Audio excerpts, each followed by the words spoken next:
Hey, what's up, y'all? It's Dewey again, back with another tutorial teaching you guys how to do the bass bump effect in Premiere Pro. Now, before we get started, make sure to tap that like button below, subscribe to the page. The bass bump effect is mostly seen in music videos, but this can really be a nice tool to have in your bag when you're editing any type of video, really, when there's music involved. I'm not gonna waste too much time. Let's hop right into the edit. All right, here we are inside of Premiere Pro.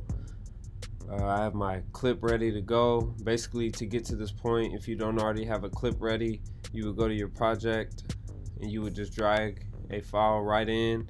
Once it loads right here, you can go ahead and take the file and just drag it right here, as you can see I did.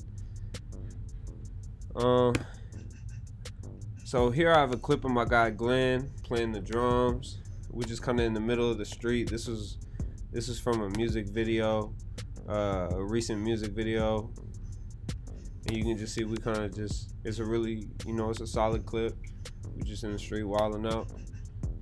When I review my footage, I want to look at good places maybe to put in this effect or just any effect in general. But for this specific effect, I want it to be in a space of the footage that wants to bounce. We want to give it something that's going to emphasize what's happening, the action. So I like when he hits the drum right there.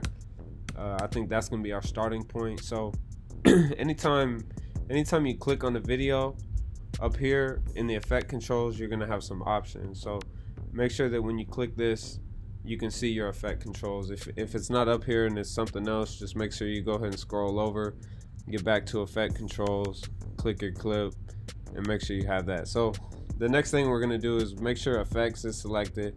If it's not, just click that or go to your window. Make sure that effects is selected, and once you have this done, we're just going to type the word blur in, and you're going to see a bunch of options pop up. You want to select Gaussian blur. We're just going to click, hold, and drag right onto our clip, and you see that it appears right over here in our effect controls. You could also double click Gaussian blur and it will automatically go. So now what I want to do, since I'm on my starting point and we found our starting point right on here, we want to go up to our effect controls and add some keyframe. If you don't understand keyframing, we'll have more videos explaining that in further detail, but for the purpose of this video, we're assuming that you understand keyframing and you're looking how to do this effect. Again, we found our starting point right as he's hitting that drum. So right here on this specific keyframe is going to be my starting point.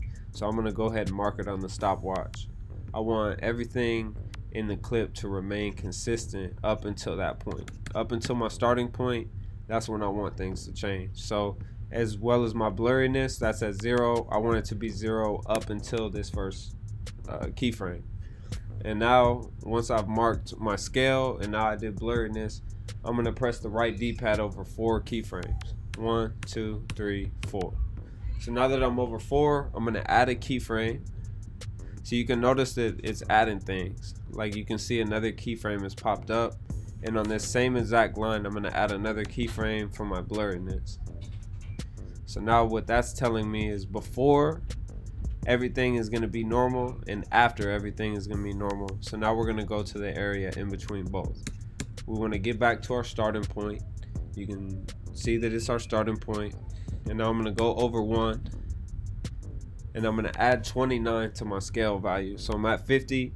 That's going to take me up to 79. If you were at 100, you would go up to 129. Blurriness, I'm on that same point in the line. You can see I haven't moved in the keyframe. Blurriness, I'm going to go up to 55. So you can see that it's zoomed in a little bit, as well as it's kind of blurry. But as you move down the keyframe, I'm pressing the right D-pad to do that and the left to go back. So as we watch this in full motion, we can see that it really adds that kind of bump to it. You can really feel that he's hitting that drum. It's putting emphasis on that action, and I think it can lead to footage popping. It doesn't have to be a music video. It can really be anything with music behind it, to tell you the truth. So that's it for our tutorial today. Make sure to hit that like button and subscribe to the channel. If you like what you saw today, there's going to be more tutorials, music videos, all type of content on the channel.